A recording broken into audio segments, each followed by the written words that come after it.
Vele hamishpatim asher tasim lifnehem, le premier verset de notre paracha. Voici, alors si je traduis comme Nachmani traduit, comme le Rochaim traduit, peut-être pas comme Rashi traduit, mais ça on va y arriver. Mais déjà dans une première compréhension, voici les lois que tu mettras devant eux. Donc on peut dire qu'Akadosh Baruch Hu, Dieu s'adresse à Moshe Rabbeinu et lui dit, ben voici les lois. Alors il s'agit ici de lois sociales, d'un code civil que tu mettras devant eux, que tu présenteras au Bnei Israël. Mais en réalité, on va voir trois autres compréhensions, trois autres explications de ce verset. Alors, la première, celle de Rashi, Asher Tassim Lifnem. Alors, d'après Rashi, on n'est pas en train de parler maintenant, Akadosh Baruch Hu ne parle pas à Moshe Rabbeinu, à qui il demande de mettre les lois devant les Bnei Israël, mais en train de s'adresser aux Bnei Israël eux-mêmes.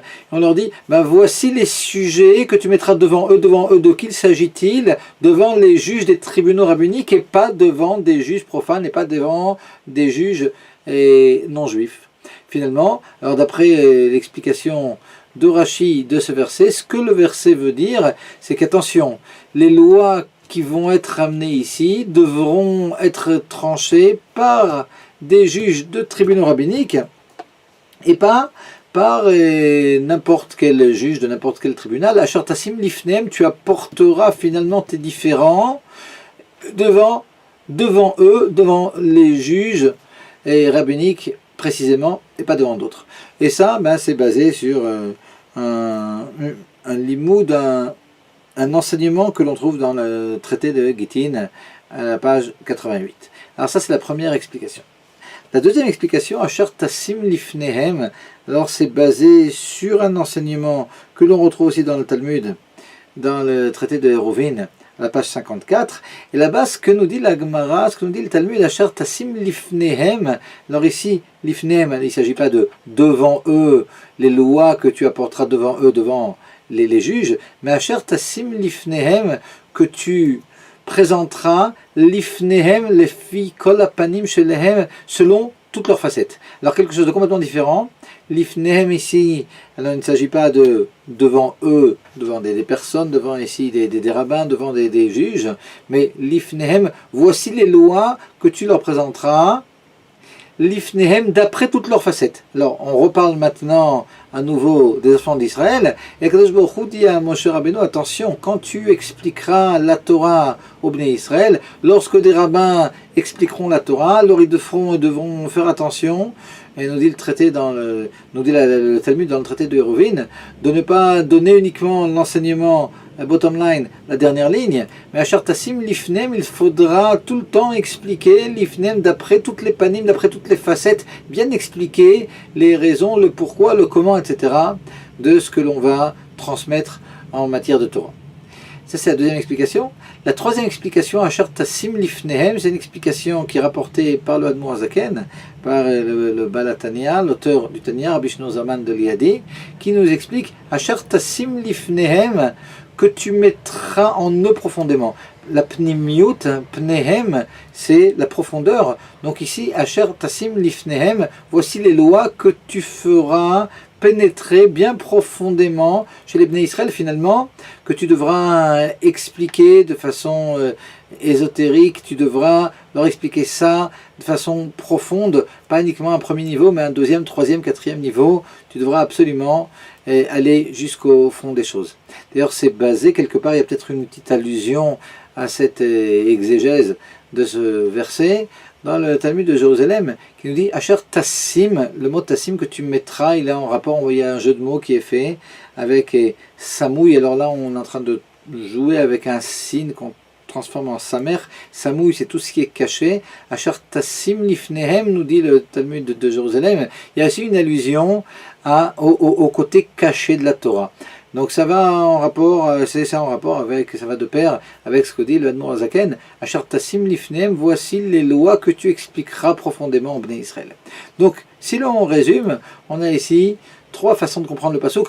Au-delà de la première façon, le premier pshat, je dis qu'il est le pshat de Nachmanide, et puis de toutes sortes d'autres commentateurs, voici les lois que tu présenteras au Bnei Israël. Alors, au-delà de cette première explication, trois explications. La première, Asher Tassim Lifnehem, voici les lois que tu apporteras devant les juges des tribunaux rabbiniques, Lifnehem, devant eux précisément, et pas devant d'autres, pas devant un tribunal non juifs. Asher Tassim Lifnehem, la deuxième chose, c'est voici les lois que tu expliqueras selon toutes les facettes. C'est-à-dire que lorsque tu enseigneras la Torah, ben, tu devras bien expliquer les pourquoi, les comment, puis toutes les différentes façons de comprendre les différentes choses. Alors ça c'est plus en largeur, et on a Asher Tassim Lifnehem, on est en train de parler maintenant de profondeur, les choses que tu expliqueras profondément, donc avec tout le côté peut-être de Kabbalah qui se cache, et derrière ça, c'est aussi un enseignement qui est caché dans ce verset, où finalement ben, on demande au rabbanim d'expliquer les choses de façon profonde. Et toutes ces différentes exégèses de ce verset, elles sont basées sur le fait que l'ifnehem, le mot l'ifnehem qui vient du mot panim, un visage, ben finalement alors il y a Asher Tassim Lifnehem, devant le visage, que tu mettras devant le visage des juges des tribunaux rabbiniques et pas devant le visage d'autres juges. Et la deuxième explication nous parle de visage, mais du visage des lois elles-mêmes, c'est-à-dire les facettes des différentes lois. Asher Tassim Lifnehem, que tu présenteras selon tout leur visage finalement, les lois que tu présenteras d'après les visages différents des lois, c'est-à-dire d'après toutes les facettes. Et la troisième chose, Asher Tassim Lifnehem, que tu expliqueras profondément, le visage finalement chez l'homme, c'est ce qui va laisser passer la profondeur de l'homme. Et donc Asher Tassim Lifnehem, on peut comprendre que le mot visage, panim et pnimiut en hébreu, et c'est la même racine, le visage et la profondeur, parce que dans le visage, on peut voir la profondeur de la personne, et donc on peut comprendre un peu comment au niveau étymologique, on arrive à trois sens qui sont complètement différents. Asher Tassim Lifnehem, que tu présenteras devant les juges des tribunaux rabbiniques. Asher Tassim Lifnehem, que tu expliqueras les lois que tu expliqueras selon toutes leurs facettes. Asher Tassim Lifnehem, les lois que tu expliqueras profondément au Bnei Israël. Et la première question qu'on va poser, on sait que lorsque un mot a plusieurs sens, il y a un lien bien étroit entre tous ces sens, puis on aimerait un peu plus comprendre le rapport qu'il y a entre ces différentes exégèses du mot Lifnehem. C'est le premier point. Mais le deuxième point, c'est lorsque l'on parle de Ve'ele Amishpatim Asher Tassim Lifnehem, voici les lois que tu mettras Lifnehem, avec toutes les explications que l'on vient de donner à Lifnehem. Alors se pose la question, pourquoi est-ce que l'on parle uniquement ici des lois qui sont appelées Mishpatim? Parce que juste pour nous rappeler un petit peu, parmi les lois, on sait qu'il y a trois catégories de lois. Alors il y a les lois qui sont appelées Chukim, ce sont des lois qui sont complètement irrationnelles, qui n'ont pas de sens, en tout cas d'après notre raison. Alors l'interdiction de mélanger lin et laine dans un habit par exemple, ou l'interdiction de boire du lait avec de la viande, de manger les viandes. Alors c'est pas pour des raisons de santé, c'est quelque chose de beaucoup plus profond, mais quelque chose qui transcende complètement l'entendement, ça fait partie des chukim. Donc cette première partie des lois qui sont des lois complètement irrationnelles, on a ce qu'on appelle les edot. Alors les edot, ce sont des lois que l'on peut comprendre, mais que l'on n'aurait pas décrétées de nous-mêmes. Par exemple, le fait qu'en souvenir de la sortie d'Égypte, on mange de la matzah, du pain azim, le soir du Seder, le soir de Pessah. Alors on peut comprendre, c'est vraiment un souvenir de ce qui s'est passé, le pain qui n'a pas enflé, etc. Mais malgré tout, c'est pas quelque chose que l'on aurait décrété de nous-mêmes. C'est ce qui s'appelle les edot en général. Ce sont des lois qui possèdent toutes sortes de symboles et qui sont des souvenirs de toutes sortes de choses. Ça, ce sont les edot. Et puis on a les mishpatim. Et les mishpatim sont des lois qui sont absolument rationnelles, a priori en tout cas, et que l'on aurait décrété de nous-mêmes. Interdiction de voler par exemple, et toutes sortes d'autres lois sociales, ce sont des lois que l'on peut comprendre, qui tombent quelque part sous le sens, et qu'on aurait pu, et de nous-mêmes, qu'on aurait peut-être dû de nous-mêmes, et décréter si elles n'avaient pas été données dans la Torah. Et donc à partir du moment où on a compris ce que c'est que les chukim, les edot et les mishpatim, là on pourrait se reposer la question, 2 minutes. Pourquoi est-ce que ces trois enseignements qui sont compris dans ce verset, Ve'elea mishpatim asher tassim lifnehem, pourquoi ces trois enseignements, on en parle précisément par rapport au mishpatim? Alors en ce qui concerne le premier enseignement, qui est l'interdiction de faire appel à des tribunaux qui sont des tribunaux profanes, des tribunaux non juifs, même un tribunal juif mais qui serait profane, ça fait partie de la même famille d'interdiction. Et alors pourquoi est-ce que on parle de Mishpatim par rapport à l'interdiction d'aller voir des juges qui ne sont pas des juges rabbiniques? Ça, on peut comprendre. Hein. On peut comprendre parce que c'est uniquement par rapport à des Mishpatim, c'est-à-dire des lois qui sont rationnelles, que l'on a peut-être pu penser que, a priori, dans la mesure où elles sont rationnelles, on peut aussi faire appel à la raison de juges qui ne sont pas des juges rabbiniques. Et là, on vient nous dire, non, attention, ne te trompe pas, et il faut absolument faire appel à des juges rabbiniques, on va essayer de comprendre par la suite. Pourquoi? Mais ça, on peut comprendre que l'on nous parle de cette interdiction précisément par rapport aux Mishpatim, parce qu'en ce qui concerne les Edot et les Chokim, de toute façon, personne n'aurait pensé aller demander à un juge non-juif la façon dont il doit manger de la matzah ou quelque chose qui a un rapport avec les mélanges de lin et de laine par rapport aux Chokim. Par conséquent, alors là on peut comprendre qu'il s'agit de Mishpatim. Mais lorsque l'on explique Ve'elea Mishpatim Asher Tasim Lifnehem d'après les deux autres explications qui ont été données, c'est-à-dire Asher Tasim Lifnehem expliquer la Torah selon toutes ses facettes, là, on pourrait se dire que c'est précisément pour les Edot et pour les Chokim qui sont beaucoup moins compréhensibles que l'on aura besoin de donner un maximum de développement et d'explication pour pouvoir un petit peu plus les vivre. Parce que les Mishpatim, finalement, dans la mesure où on les comprend, on n'a pas besoin de toutes les facettes. On les comprend, on peut les appliquer facilement. Et quand est-ce qu'on a besoin de développer beaucoup plus les idées? Lorsqu'il s'agit de choses qui sont peut-être un petit peu plus irrationnelles. Parce que c'est vrai que ce qui est important, c'est l'action. Amaase ou Aïkar. C'est l'action, et c'est sûr que quelqu'un qui aurait toutes les meilleures intentions au monde, et relativement aux tefilines par exemple, mais qui ne mettrait pas les tefilines, avec toutes ses bonnes intentions, ses bonnes idées, etc., il n'irait pas loin, et il serait très très très loin de la volonté divine, qui est d'appliquer la Torah dans ce monde matériel, alors que quelqu'un qui mettrait les tefilines sans beaucoup d'intention, mais uniquement techniquement, malgré tout il aurait accompli la mitzvah de tefilin, et puis il devrait faire prononcer une bénédiction aussi là-dessus. Donc finalement, en ce qui concerne les mitzvot, on connaît l'idée selon laquelle ce qui est important, c'est l'accomplissement, beaucoup plus même que la kavana, que les intentions, et que toutes les grandes idées qui peuvent se cacher. Mais malgré tout, pour pouvoir bien accomplir les choses, Akadosh Baruch Hu, et c'est vrai, demande précisément et en particulier que l'on accomplisse, mais ça c'est déjà un premier niveau. Mais au-delà de ce niveau, Akadosh Baruch Hu nous a donné énormément de sens. Alors le fait d'accomplir une action, c'est quelque chose qui est assez extérieur. Mais au-dessus de ça, il y a la parole. Et au-dessus de ça, il y a la pensée. Et au-dessus de ça, il y a les sentiments. Et au-dessus de ça, il y a l'intellect. Et au-dessus de l'intellect, il y a la volonté. Au-dessus de la volonté, il y a la finesse des délices que l'on peut avoir dans les différents domaines de la Torah. Et Akadosh Baruch Hu, finalement, il veut qu'on le serve avec tous ses sens. C'est-à-dire pas uniquement de façon technique dans l'action, mais aussi dans la parole, dans la pensée, dans les sentiments, dans l'intellect, dans la volonté, dans les délices, le ta'anoug. Par conséquent, et lorsqu'il s'agit de Mishpatim, ça c'est facile, on les comprend, donc on peut les vivre, et puis on peut les faire avec tous les sens. Mais lorsqu'il s'agit de Edot et de Chokim, c'est-à-dire de choses qui sont beaucoup plus raffinées quelque part au niveau intellectuel, et là, c'est sûr que ce besoin d'expliquer les choses selon toutes leurs facettes et de l'expliquer de façon la plus profonde possible, c'est le seul moyen de pouvoir réellement servir à Kadosh Baruch Hu d'après tous nos sens.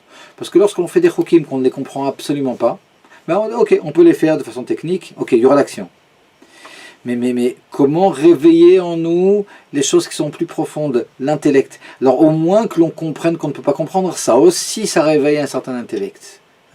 Au moins que l'on comprenne qu'en filigrane, il y a des choses extrêmement profondes qui se cachent derrière tous ces chukim, et même si c'est des choses que l'on ne comprend que très superficiellement, mais le fait de pouvoir déjà deviner des choses qui sont profondes, ça réveille des choses très profondes en nous, et puis ça va donner finalement l'envie d'appliquer, et ça c'est extrêmement important. Par conséquent, Alors la question se pose de plus belle, et lorsque l'on nous demande voici les lois que tu vas mettre devant eux, alors devant eux les juges des tribunaux rabbiniques précisément. Alors ça, on a compris pourquoi pour les mishpatim. Mais en tout cas, lorsqu'on dit lifnehem, voici les lois que tu devras expliquer d'après toutes les facettes.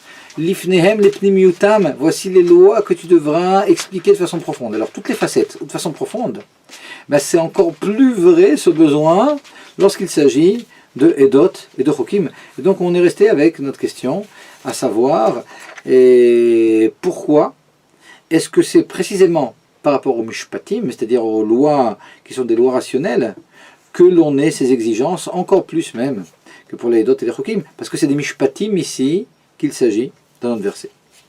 Et pour renforcer un petit peu la question, on va rappeler ce que dit Rashi au début de Parashat Chukat. La Parashat Chukat, c'est la paracha, c'est le passage de la Torah qui nous parle des lois de la vache rousse. Alors la vache rousse, par excellence, c'est la mitzvah complètement incompréhensible, c'est le chok par excellence. Et puis lorsque Rashi va aborder ce sujet de la chouka, de la para, de la vache rousse, ben, il nous rapporte ce que nous dit Chachamim.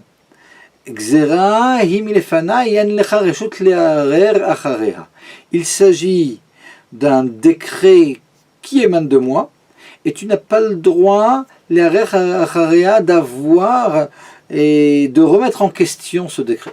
Alors c'est intéressant parce que ici, c'est-à-dire de penser derrière ce décret, de remettre en question ce décret. Ici, la Torah, lorsqu'elle nous dit Gzera Gazarti, j'ai décidé, j'ai décrété de cette loi et tu n'as pas le droit d'y penser et de façon tordue, tu n'as pas le droit de remettre en question cette loi finalement. Ben on comprend qu'en ce qui concerne les chokim, Akadosh Baruch Hu ne nous demande pas uniquement, il ne nous dit pas tu n'as pas le droit de transgresser cette mitzvah. Il nous dit qu'on n'a pas le droit non plus de la remettre en cause. Par conséquent, ben on comprend bien qu'Akadosh Baruch Hu demande que réellement, non seulement au niveau de l'action, mais même au niveau de l'intellect, ben que l'intellect ne soit pas ici contre l'action, qu'on ne soit pas en train de se dire non, ben on doit appliquer, donc on applique, mais quelque part j'ai un problème intellectuel à appliquer ces chokim parce que je ne les comprends pas et donc quelque part je suis déchiré. Non, absolument pas. Lorsque la Torah nous dit par rapport au chokim, ben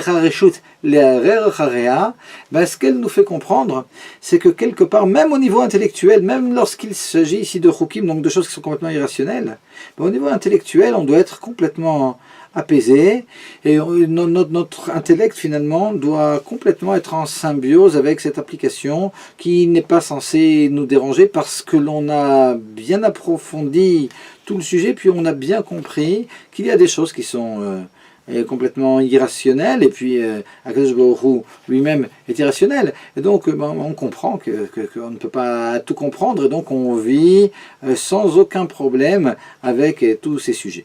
Mais évidemment tout cela, ça demande une grande réflexion et ça demande réellement de comprendre les différentes faces de la Torah. Ça demande d'approfondir un maximum la Torah, ce que représente la Torah, ce que représente les mitzvot. Donc cette pnimiut et ces différentes faces dont on parlait, qui sont exigées ici par rapport au mishpatim. Alors je renforce ici la question. C'est a fortiori pour les chokim, pour pouvoir réellement vivre une vie qui comprend aussi toutes sortes de chokim, toutes sortes d'applications qui sont complètement irrationnelles, pour pouvoir complètement vivre en symbiose avec ces mitzvot irrationnels, il faut absolument réveiller des choses très profondes en nous, dans notre façon de considérer la Torah, que la Torah est divine, etc. Et donc, alors pourquoi pourquoi est-ce que c'est précisément par rapport aux mishpatim, c'est-à-dire aux lois qui sont rationnelles, que la Torah ici a ressenti le besoin de nous dire attention, par rapport aux mishpatim, alors il faudra comprendre toutes les facettes. Attention, par rapport aux mishpatim, il faudra comprendre les choses profondément. Je crois que la question est claire. Et pour pouvoir répondre à cette question, on va répondre d'après une autre dracha, un autre mot, un autre enseignement qui nous a été transmis par nos sages sur ce premier verset de la paracha. Vele amishpatim asher tasim lifneim. Il n'y a pas écrit voici les lois et asher tasim lifneim que tu mettras devant eux, avec le devant eux et les facettes et puis la profondeur et tout ce qu'on a dit qui se cache finalement derrière ces mots. Alors on n'a pas dit Ele amishpatim voici les lois, mais et voici les lois. Et pourquoi ce et? Pourquoi Vele amishpatim? Alors nos sages nous disent Ve'ele, ve mosif à la rishonot. Ce ve'ele, ce va, finalement ce et, eh bien, il nous montre une continuation avec la paracha qui précédait. La paracha qui précédait, c'est la paracha de Yitro. La paracha de Yitro, c'est la paracha, c'est le passage qui nous parle du don de la Torah. Et lorsque l'on parle du don de la Torah, alors le don de la Torah, elle comprend toutes sortes de choses. Mais en tout cas, elle commence avec en grand bruit, avec Anochi Hashem Elokecha Asher Hotzeticha Meretz Mitzrayim, je suis l'Éternel ton Dieu, qui t'ai fait sortir d'Égypte.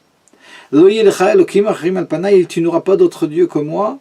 Alors déjà, ces deux premières paroles finalement qui englobent et qui contiennent tout ce qui va suivre dans la Torah, et en particulier dans les 10 commandements, c'est un côté tout à fait extraordinaire, tout à fait divin. C'est les 10 paroles, ce sont des paroles, et précisément les deux premières que l'on a entendues directement de la Shrina. Donc lorsque l'on parle de Matan Torah, on parle de quelque chose d'exceptionnel, on parle d'un dévoilement divin, on parle de quelque chose qui est complètement irrationnel. En tout cas, cet événement, même si les choses qui ont été transmises, il y a aussi des choses qui sont assez simples, comme l'interdiction de tuer, comme l'interdiction de kidnapper, etc. Mais malgré tout, et cette cérémonie, c'est une cérémonie qui est profondément divine. Et lorsque la Torah nous dit Ve'ele mishpatim asher tasim lifnehem, Ve'ele, mosif el harishonot, le Ve'ele, voici les lois, et voici les lois, pas voici les lois, mais et voici les lois que tu mettras devant eux. Alors nos commentateurs nous font bien comprendre que c'est ici la continuation de ce que l'on avait dans la paracha qui précédait, et Rashi précisément nous dit, de la même façon que tout ce que l'on a dans les 10 commandements, dans Parashat Yitro, ce sont des choses qui ont été transmises au mont Sinaï. Donc transmises au mont Sinaï, ça veut dire quelque chose de complètement divin. Ve'ele mishpatim, les lois sociales, et le code civil qui nous est donné ici dans cette paracha, lui aussi il est complètement divin. Et là, alors ça nous donne une compréhension complètement différente de tout ce qui est les mishpatim. Parce que si on avait l'impression que les mishpatim c'était des lois finalement qui étaient des lois rationnelles, alors on aurait pu penser que ces lois rationnelles c'est quelque chose de restrictif. Ce sont des lois rationnelles et des lois qui sont uniquement rationnelles. Et dans la mesure où ce sont des lois qui sont rationnelles, si l'on a des juges qui ne sont pas des juges juifs, mais qui savent comment trancher et de même que la Torah, a priori, pourquoi aller dans un tribunal rabbinique? On peut aussi aller dans un tribunal profane qui connaît la Torah et sa façon de trancher. Et donc, on aurait pu penser pour les mishpatim que non, il n'y a aucun problème d'aller dans n'importe quel tribunal. Et ici vient la Torah, elle nous dit non. Ve'ele mishpatim asher tasim lifnehem. Dans la mesure où ve'ele mosif al harishonot, il s'agit ici de lois qui ont été transmises au mont Sinaï. Donc attention, il ne faut pas se tromper. Ces lois, quand on dit qu'elles sont rationnelles, il y a une partie de ces lois finalement qui est rationnelle, que tu peux réellement comprendre. Mais en réalité, ça c'est uniquement la partie extérieure de l'iceberg. Mais ces lois, ce sont des lois qui sont profondément divines. Et par conséquent, et pour pouvoir trancher ces lois même rationnelles, alors c'est vrai que ça va passer par l'esprit de juge d'un tribunal rabbinique. C'est vrai que lorsque les juges même dans le temps n'arrivaient pas à trancher, alors il y avait des batédines, des tribunaux de plus en plus grands jusqu'à ce que l'on arrive au tribunal qui était dans le Beth Amikdash, dans l'Ishkat Agazit, et puis là-bas il y avait réellement un dévoilement divin tout à fait extraordinaire, et puis les Chachamim étaient complètement inspirés par l'Esprit divin, et puis tout ce qu'ils disaient finalement c'était les paroles de Dieu. En réalité, lorsqu'il s'agit d'un jugement qui est un jugement rabbinique, c'est censé aussi quelque part faire appel à un esprit divin, à une aide divine. Et donc cette aide divine, elle peut être donnée uniquement que à des dayanim qui vont trancher d'après les lois de la Torah. et qui sont eux-mêmes inspirés, qui sont eux-mêmes des personnes de Torah, des personnes qui ont des midotes tout à fait extraordinaires. Alors, ça ne veut pas dire nécessairement que dans toutes les générations, dans tous les tribunaux, tous les juges soient réellement dignes de ce titre. Alors là, c'est déjà un autre problème. Mais en tout cas, alors revenons à ce qui est censé être un tribunal rabbinique, avec des juges qui sont profondément des hommes de Torah. Eh bien, c'est uniquement devant de tels juges que l'on pourra aller se faire juger, parce qu'en réalité, pour pouvoir trancher un différend, ben, il faut une aide divine tout à fait remarquable, mais pour ne pas finalement se tromper, puis arriver à trancher selon la volonté divine. Donc ici, c'est uniquement lorsque l'on comprend que les lois de la Torah, ce sont des lois qui sont en réalité de nature complètement irrationnelle, vélées exactement comme les lois de Anochi Hashem Elokecha, je suis l'Éternel ton Dieu, quelque chose où on a un dévoilement d'essence divine finalement. Et lorsque l'on parle d'un taureau qui va encorner un autre taureau, puis finalement on nous dit exactement ce qui devra se passer. Là aussi, ce qui se cache derrière tout ça, ce sont des choses qui sont profondément irrationnelles aussi, et par conséquent, on ne pourra pas trancher de n'importe quelle façon. Il y a des façons de trancher, il y a des hommes qui sont là pour trancher, avec lesquels Akadosh Baruch Hu Bémet pourra s'associer pour arriver à ce que la décision soit une décision divine, et par conséquent, on ne pourra pas aller n'importe où. Lorsque l'on nous dit ici, Asher Tassim Lifnehem, d'après la deuxième explication aussi, et bien là aussi, lorsque l'on comprend que les Mishpatim, ce sont des lois qui ne sont pas des lois rationnelles dans leur essence, ben il faut les comprendre selon toutes leurs facettes.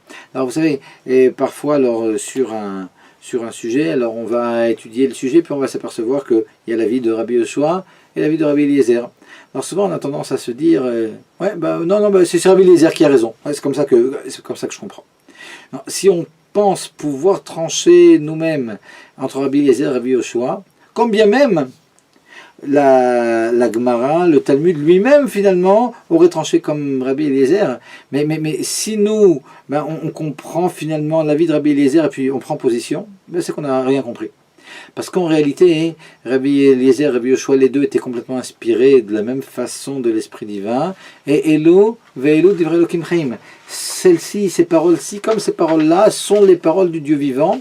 Et par conséquent, lorsqu'on nous dit Asher Tassim Lifnehem, qu'il faudra comprendre la Torah sous toutes ses facettes, alors c'est la facette qui nous paraît le plus, au niveau de notre entendement, mais aussi la facette qui nous paraît le moins. Alors il est possible que techniquement, finalement, on ait besoin de trancher comme un avis plutôt qu'un autre. Il faudra bien trancher en fin de compte. Mais en réalité, en comprenant que l'autre avis est aussi un avis de Torah, et ça c'est extrêmement important, Asher Tassim Lifnehem, de pouvoir comprendre la chose sous tous ses angles.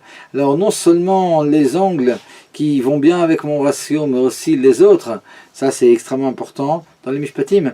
Et sinon, on a perdu une grande partie des Mishpatim finalement, comme on dit, uniquement un côté extrêmement petit de l'iceberg aura été perçu, et on aura perdu finalement le principal. Et Asher Tassim Lifnehem, avec cette troisième façon d'expliquer qu'avait l'Admour Hazaken, Asher Tassim Lifnehem, qui nous disait qu'il faut comprendre les choses telles qu'elles sont profondément, là aussi. Alors, on a compris certaines lois. Ok, alors on a l'impression que ces lois, c'est rationnel, et puis on les a comprises. Mais en réalité, derrière ces lois se cachent toutes sortes de choses, et niveau après niveau, jusqu'à ce que l'on comprenne que, dans Parashat Mishpatim, lorsque l'on nous parle, on parlait tout à l'heure de taureau, on explique dans la Kabbalah, attention, le taureau ici, mais il fait allusion au taureau du char céleste qu'a vu Yéhéskiel, et lorsqu'il a vu un char qui avait 4 têtes, une tête d'homme, et une tête de taureau, une tête d'aigle, une tête de lion. Alors toutes ces têtes ici, ça représente quelque chose de complètement profond, complètement spirituel. Mais il faut savoir que derrière ce taureau ici, complètement rationnel des Mishpatim, il y a aussi tous ces niveaux ésotériques auxquels il faut aussi que l'on fasse appel. Donc attention, ce Asher Tassim Lifnehem ici, ouais, il est là précisément pour les Mishpatim. Alors c'est vrai aussi pour les Chokim, c'est vrai aussi pour les Edot. Ouais. Mais pourquoi la Torah nous l'apporte par rapport aux Mishpatim? Pour que l'on comprenne que dans les Mishpatim, pour lesquels on aurait pu se tromper puis penser qu'il s'agit de lois rationnelles, comme on a dit tout à l'heure de façon exclusive, non, attention. Quand il s'agit de Torah, la Torah c'est quelque chose qui est divin, la Torah ce n'est pas quelque chose que l'on peut comprendre réellement. Lorsque l'on comprend, on a compris une petite partie de cette Torah, mais derrière cette partie, il y a encore énormément de niveaux. Et Asher Tassim Lifnem, comprendre toutes les facettes et profondément, etc., c'est précisément pour les Mishpatim, où je pourrais me tromper et puis me suffire du côté rationnel, qu'il faut que l'on fasse attention à ces différents niveaux qui se cachent derrière celui qu'on a peut-être perçu. Et la raison pour laquelle c'est extrêmement important ce qu'on vient de dire, c'est que finalement, dans la mesure où l'on a l'impression, dans la mesure où l'on aurait l'impression, que quand il s'agit de Mishpatim, ce sont des choses que l'on comprend, alors on pourrait arriver finalement à appliquer uniquement lorsque l'on a compris, et puis lorsqu'il y aura des lois que l'on ne comprendra plus dans les Mishpatim, alors là, finalement, dans la mesure où on aurait eu l'habitude d'aller d'après nos sens, en tout cas dans cette matière de Mishpatim, on pourrait là aussi se dire non, mais ici ce n'est pas logique, par conséquent je vais peut-être changer quelque chose parce que ce qui est important c'est ma compréhension. Alors il faut vraiment faire attention. Et il y a un passage dans le traité de Shabbat qui nous dit la chose suivante, qui nous dit Zohi umanuto shel Yetzarara. Voici la façon dont le Yetzarara va procéder. C'est Daf Koufé, page 105 dans le traité de Shabbat. Et on dit comment est-ce que le Yetzarara procède? Alors on dit comme ça. Ayom, Omarlo Asekar. Aujourd'hui, le Yetzarara te dit, fais comme ça. Ou le Machar, Omarlo Asekar. Et demain, il lui dit, fais comme si. Ach Omarlo, Avod Avodazara, Voler Voved. Jusqu'à ce qu'il lui dise, va maintenant faire d'idolâtrie, puis le type va réellement faire d'idolâtrie Khalil. Et le Rabbi Rayatz ici, par rapport à ce passage, il pose une question. Pourquoi est-ce que le Talmud nous dit voici la façon de procéder du Yetzarara, du mauvais penchant? Un jour il te dit fais comme si, un jour il te dit fais comme ça, et puis après il te dit de faire de l'idolâtrie. Qu'est-ce que c'est que ce fait comme si et ce fait comme ça? Disons, un jour il te dit non, dévie un petit peu, fais plutôt comme ça, et puis après il te dit de faire d'Avodazara. Mais qu'est-ce que c'est que fait comme si d'abord? Ayom omer lecha asekach. Ou le macha omer lecha asekach. Aujourd'hui il te dit fais comme ça. Demain il te dit fais comme ça. Fais comme ci, fais comme ça. Pourquoi deux fois finalement? Il explique la chose suivante, quelque chose de très beau. Il explique comme ça, il dit la première fois le Yetzarara ne te dira pas de faire le contraire de ce qu'il faut faire. La première fois, le Yetzarara te dit non, c'est bien, cette chose-là est bien, fais-la. Mais on ne l'a pas demandé son avis au Yetzarara. Et si on attend finalement que notre intellect nous dise amen et sur ce qu'Akadosh Baruch Hu demande de nous, il y a déjà un problème à la base. Il y a un problème à la base parce qu'aujourd'hui il a voulu dire amen et on a compris l'idée et donc on va l'appliquer, ok. Alors ça tombe bien parce que ce qu'Akadosh Baruch Hu nous a demandé, ça va de pair avec notre entendement, par conséquent on appliquera. Mais en réalité c'est déjà le début de la fin. Parce que si on a conditionné l'application des mitzvot à notre entendement, le jour où l'on n'entendra plus, Ayom Omer Lecha Asekach, aujourd'hui il te dit fais comme ça, exactement ce qu'il faut faire, c'est ce qu'il te dit de faire aussi. Mais c'est déjà le Yetzarara, parce que le lendemain, quand il te dit fais comme si, attention, ici ce sera déjà contre ce que demande la Torah, et puis finalement, de chose en chose, on arrivera à dégringoler et à faire la Vodazara. Par conséquent, finalement, si l'on résume, l'idée ici de ce premier verset de Ve'ele Amishpatim Asher Tassim Lifnem, c'est de comprendre que très profondément, la Torah, c'est quelque chose de divin. Non seulement la Torah est quelque chose de divin, alors ça, c'est quelque chose que l'on peut comprendre aisément lorsqu'il s'agit de Edot, lorsqu'il s'agit de Chokim, lorsqu'il s'agit de symboles, lorsqu'il s'agit de choses complètement irrationnelles. Mais le message ici principal de notre paracha, en tout cas de ce premier verset, c'est de nous dire attention, même ces lois qui sont ici rapportées dans notre paracha, qui sont des lois a priori banales, qui sont des lois sociales, qui sont des lois, une espèce de code civil, ouais, qu'on aurait pu s'imposer nous-mêmes et puis qu'on peut retrouver aussi en Norvège ou en Grande-Bretagne ou je ne sais où ailleurs. Et en réalité, ce code-là, c'est un code qui est un code divin. Ne te trompe pas. Et donc il faut absolument que tu saches approfondir les choses, que tu saches et voir les choses sous tous leurs aspects, que tu saches approfondir et puis deviner tout ce qui est complètement irrationnel qui se cache derrière toutes ces choses rationnelles, et en tout cas que tu redécouvres Kadosh Baruch Hu à l'intérieur de toutes ces lois. Et c'est vrai que lorsqu'on étudie la Gemara, alors des passages qui sont des passages de loi sociale, eh bien on a tendance, contrairement à l'étude de Chassidut ou de Kabbalah, on peut avoir tendance à oublier quelque part la divinité, mais en réalité, il ne faut pas oublier un instant que c'est la divinité qui se cache et derrière toutes ces lois, et étudier ces lois, ben, c'est réellement fusionner avec Kadosh Baruch Hu et avec sa profonde Chokhmah.